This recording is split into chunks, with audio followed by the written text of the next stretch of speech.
खाजा नायक अंग्रेजों की भील पलटन में एक सामान्य सिपाही थे। उन्हें सेंधवा जामली चैकी से सिरपुर चैक तक के 24 मील लंबे मार्ग की निगरानी का काम सौंपा गया था। खाजा ने 1831 से 1851 तक इस काम को पूर्ण निष्ठा से किया।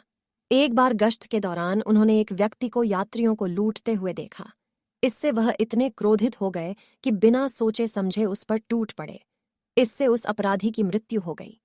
शासन ने कानून अपने हाथ में लेने पर उन्हें 10 साल की सजा सुनाई, किंतु कारावास में अनुशासित रहने के कारण उनकी सजा घटाकर 5 साल कर दी गई।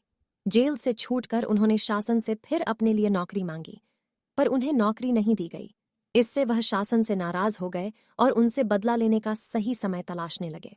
इतिहासकार डा S.N. यादव के अनुसार जब 1857 में भारत में अंग्रेजों के विरुद्ध विद्रोह भड़क उठा, तो अंग्रेज अधिकारियों ने खाजा और अनेक पूर्व सैनिक व सिपाहियों को फिर से काम पर रख लिया।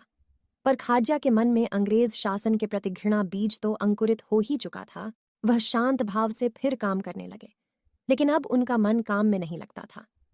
एक बार एक छोटी सी भूल पर अंग्रेज अधिकारी कैप्टन बर्च ने उन्हें अपमानित किया। उनके रूप, रंग और जातीय अस्मिता पर बहुत खराब टिप्पणियां की। अब खाजा से और सहन नहीं हुआ। उन्होंने नौकरी से त्यागपत्र दे दिया।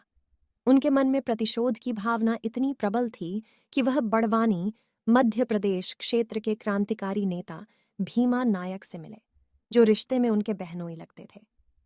यहीं से इन दोनों की जोड़ी बनी, जिसने भीलों की सेना बनाकर निमाड़ क्षेत्र में अंग्रेजों के विरुद्ध वातावरण खड़ा कर दिया।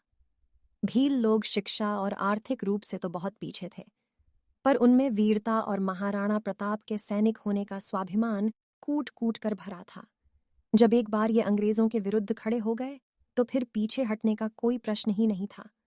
इस सेना ने अंग्रेजों के खजाने लूटे, उनका वध किया और अंग्रेजों के पिट्ठुओं को भी नहीं बख्शा। शासन ने इन्हें गिरफ्तार करने के अनेक प्रयास किए, पर जंगल और घाटियों के गहरे जानकार होने के कारण वीर भील योद्धा मार काट कर सदा बचकर निकल जाते थे। अब शासन ने भेद नीति का सहारा लेकर इन दोनों भील नायकों को पकड़वाने वाले को 1000 रू का पुरस्कार घोषित कर दिया। तब के 1000 रू आज के 10 लाख रू के बराबर होंगे। फिर भी भीमा और खाजा नायक बिना किसी भय के क्षेत्र में घूम घूम कर लोगों को संगठित करते रहे। 11 अप्रैल 1858 को बड़वानी और सिलावद के बीच स्थित आमल्यापानी गांव में अंग्रेज सेना और इस भील सेना की मुठभेड़ हो गई। अंग्रेज सेना के पास आधुनिक शस्त्र थे, जबकि भील अपने परंपरागत शस्त्रों से ही मुकाबला कर रहे थे। प्रातः 8 बजे से शाम 3 बजे तक यह युद्ध चला। इसमें खाजा नायक के वीर पुत्र दौलतस सहित अनेक योद्धा बलिदान हुए।